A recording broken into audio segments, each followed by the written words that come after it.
Kingdom Monera को।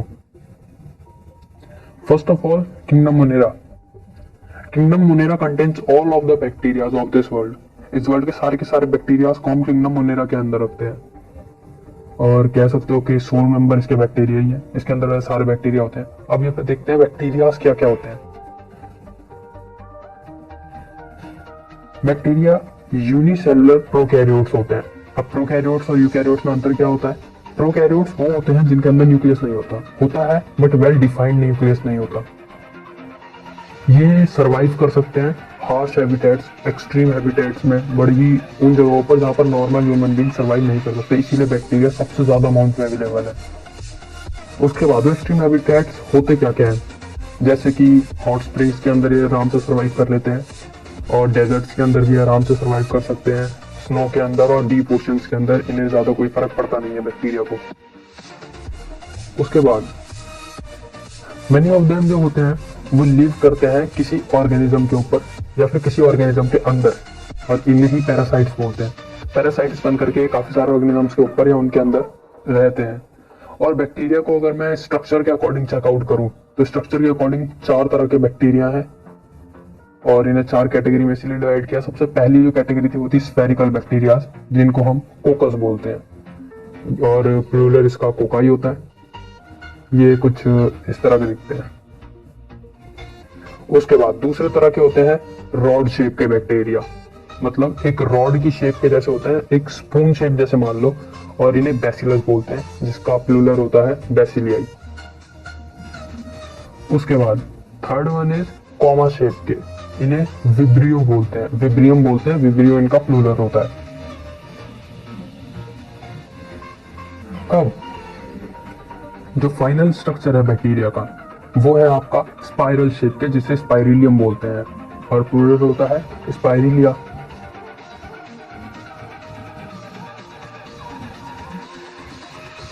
अब bacteria, कुछ तो बैक्टीरिया आपके हेटेरोट्रॉपिक होते होंगे और कुछ बैक्टीरिया आपके ऑटोट्रॉपिक होते होंगे। ऑटोट्रॉपिक वो जो अपना खाना खुद प्रिपेयर करते हैं, और हेटेरोट्रॉपिक वो जो किसी की हेल्प से अपना फूड ऑब्टेन करते हैं, किसी पर डिपेंड रहकर।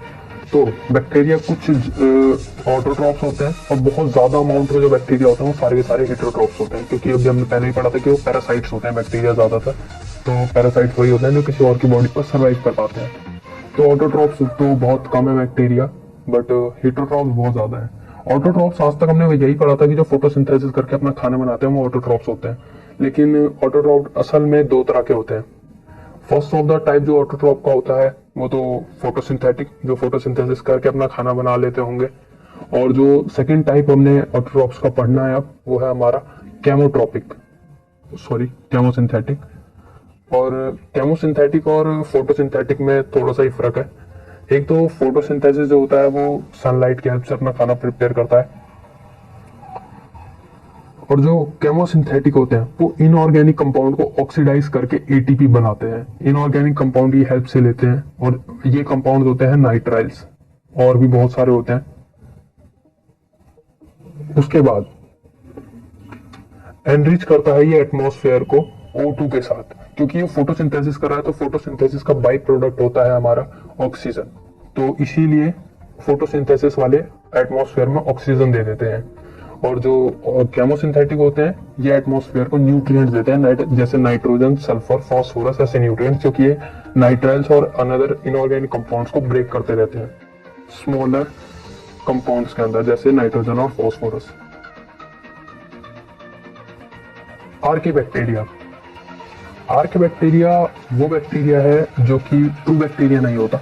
इसका जो रहने का वो है जगह, वो बहुत ज्यादा हार्श हैबिटेट्स है, जहाँ पर ये सर्वाइव करता है वो बहुत ज्यादा हार्श हैबिटेट्स होते हैं। और वो हैबिटेट्स क्या होते हैं वो हमने पीछे पढ़ा ही था, जैसे कि बिल्कुल एक्सट्रीम, जैसे जहाँ पर सॉल्ट की कंसंट्रेशन ज्यादा होगी वहाँ जो बैक्टीरिया सर्वाइव करते हैं उन्हें हेलोफाइल्स बोलते हैं। आर्किबैक्टीरिया की एक कैटेगरी हो गई। हॉट स्प्रिंग्स के अंदर जो बैक्टीरिया सर्वाइव कर जाते हैं इजीली, उन्हें हम बोलते हैं थर्मो एसिडोफाइल्स, ये दूसरी कैटेगरी। और तीसरा जो मार्ची एरियाज में, मतलब नाले वालों के सामने जैसी ऐसी जगहों पर सर्वाइव करते हैं उन्हें मिथेनोजेंस बोलते हैं। अब they have a different cell wall structure. इनका जो सेल वॉल का जो स्ट्रक्चर होता है बाहर का, वो रिजिड नहीं होता, वो चेंज होता है थोड़ा सा। ट्रू बैक्टीरिया जो असली बैक्टीरिया होता है उनसे थोड़ा अलग होता है, जिसकी वजह से ये ऐसी जगहों पर सर्वाइव कर पाते हैं। वरना आप ही सोचिए, कोई बैक्टीरिया एक छोटा सा जिसको शायद हीट से भी मारा जा सकता है, वो ऐसी जगहों पर सर्वाइव करेगा कैसे? तो ये सारी जो इसके इंटरनल फीचर्स हैं वो इन एक्सट्रीम कंडीशन में इसको रहने में हेल्प करते हैं। उसके बाद आ जाते हैं हम मिथेनोजेन की बात करते हैं। जो मिथेनोजेन है वो रहते कहाँ पर है?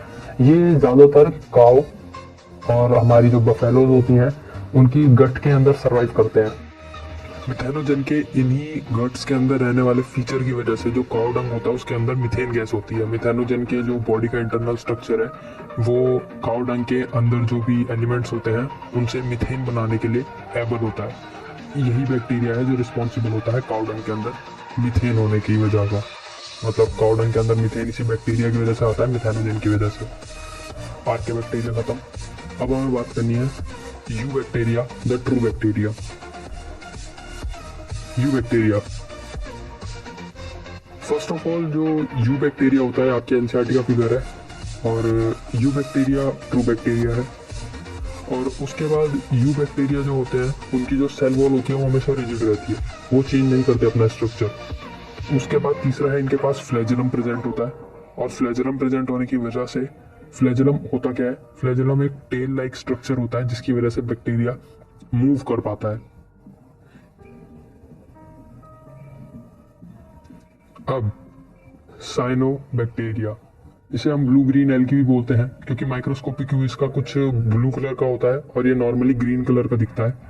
और ग्रीन कलर का है इसका मतलब है इसके पास क्लोरोफिल है, और क्लोरोफिल होने की वजह से ये फोटोसिंथेसिस कर पाता है। Cyanobacteria blue green algae. Cyano का मतलब होता है ब्लू, और ग्रीन ये है तो इसका मतलब है इसके पास क्लोरोफिल है, और अगर क्लोरोफिल है तो इसका मतलब है कि ये फोटोसिंथेसिस करता है। और फोटोसिंथेसिस अगर ये करेगा तो ये एटमॉस्फेयर में जो ऑक्सीजन है उसकी क्वांटिटी को इंक्रीज कर देगा, क्योंकि अगर आप फोटोसिंथेसिस की रिएक्शन देखोगे तो उसमें आपको बाय प्रोडक्ट ऑक्सीजन दिखेगा। अब ये जो आपकी एनसीईआरटी का फिगर था ये यू बैक्टीरिया को दिखाता है। यू बैक्टीरिया यूनिसेल्युलर होते हैं और कॉलोनियल होते हैं। कॉलोनियल मतलब कॉलोनीज में प्रेजेंट होते हैं। आप खुद देखिए स्ट्रक्चर को, अगर आप देखोगे तो आपको पता चलेगा वो बहुत सारे झुंड में प्रेजेंट है ये। और ऑर्गेनिज्म जो कॉलोनीज में प्रेजेंट होते हैं उनके बाहर जनरली एक म्यूकस की कोट होती है, म्यूसिलेजिनस शीट बोलते हैं इसको हम, फॉर प्रोटेक्शन पर्पस। हीट्रोसिस नाम का एक सेल आपको इसमें दिख रहा है, उसका काम होता है सॉइल के अंदर नाइट्रोजन फिक्सेशन करवाना। और इसके एग्जांपल्स आपको मिल जाएंगे नोस्टॉक एंड एनाबेला। नाउ अब हमें बात करनी है हीट्रोट्रॉपिक बैक्टीरियाज के बारे में। जो हीट्रोट्रॉपिक बैक्टीरियाज हैं वो क्या क्या करते हैं हमारे लिए। नाउ जो हीट्रोट्रॉपिक बैक्टीरिया का मेजर पार्ट होता है वो डिकम्पोजर होता है।